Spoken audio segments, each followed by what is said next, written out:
നമസ്കാരം. ഏകീകൃത civil code സംബന്ധിച്ച നിയമം നിയമസഭയിൽ അവതരിപ്പിച്ചിരിക്കുകയാണ് പുഷ്കർ സിംഗ് ധാമിയുടെ നേതൃത്വത്തിലുള്ള ഉത്തരാഖണ്ഡ് സർക്കാർ. ലിംഗസമത്വവും സാമൂഹിക ഐക്യവും വളർത്തിയെടുക്കാൻ ലക്ഷ്യമിട്ടുള്ള ഈ ശുപാർശകൾ ഇന്നലെ ആരംഭിച്ച് വ്യാഴാഴ്ച വരെ തുടരുന്ന പ്രത്യേക നിയമസഭാ സമ്മേളനത്തിൽ ചർച്ച ചെയ്യുകയും ചെയ്യുന്നുണ്ട്. എന്തായാലും ആ ബില്ലിൽ ഉണ്ടായിരുന്ന മുഴുവൻ പരാമർശങ്ങൾ അല്ലെങ്കിൽ നിർദ്ദേശങ്ങൾ ഇതിലൊക്കെ ചില കഷ്ണങ്ങൾ മാത്രം അടർത്തിയെടുത്തുകൊണ്ട് കേരളത്തിൽ വലിയ വാർത്തകൾ ഇതിനോടകം വന്നു കഴിഞ്ഞു. അതിനോടൊപ്പം മറ്റ് ചില കാര്യങ്ങൾ കൂടി കൂട്ടിച്ചേർക്കേണ്ടതുണ്ട്.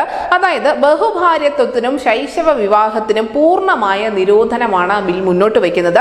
എല്ലാ മതങ്ങളിലുമുള്ള പെൺകുട്ടികൾക്ക് ഏകീകൃത വിവാഹപ്രായം, വിവാഹമോചനത്തിനുള്ള ഏകീകൃത നടപടിക്രമം എന്നിവ UCCയിലെ നിരവധി നിർദ്ദേശങ്ങളിൽ ഉൾപ്പെടുന്നവയുമാണ്. പക്ഷേ ഏറ്റവും പ്രധാനപ്പെട്ടത് ഇതൊന്നുമല്ല. മുസ്ലിം വ്യക്തി നിയമം അനുസരിച്ച് വിവാഹത്തെയും വിവാഹമോചനത്തെയും നിയന്ത്രിക്കുന്ന ഹലാല, ഇദ്ദത്ത്, മുത്തലാഖ് എന്നിവ ശിക്ഷാർഹമായ കുറ്റങ്ങളായി രേഖപ്പെടുത്തുമെന്ന് തന്നെയാണ് ഈ ബിൽ മുന്നോട്ട് വയ്ക്കുന്ന ഒരു പ്രധാനപ്പെട്ട ശുപാർശ.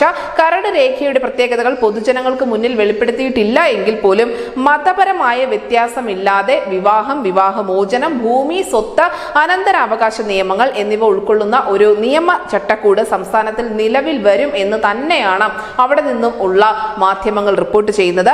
നിയമം നിലവിൽ വന്നാൽ പോർച്ചുഗീസ് ഭരണകാലം മുതൽ പ്രവർത്തിക്കുന്ന ഗോവയ്ക്ക് പിന്നാലെ UCC സ്വീകരിക്കുന്ന സ്വാതന്ത്ര്യാനന്തര ഇന്ത്യയിലെ ആദ്യത്തെ സംസ്ഥാനമായി ഉത്തരാഖണ്ഡ് മാറുകയും ചെയ്യും. എന്തായാലും ഏറ്റവും പ്രധാനപ്പെട്ടത് ഈ മുസ്ലിം വ്യക്തി നിയമത്തിൽ പെടുന്ന 3 കാര്യങ്ങൾ തന്നെയാണ്.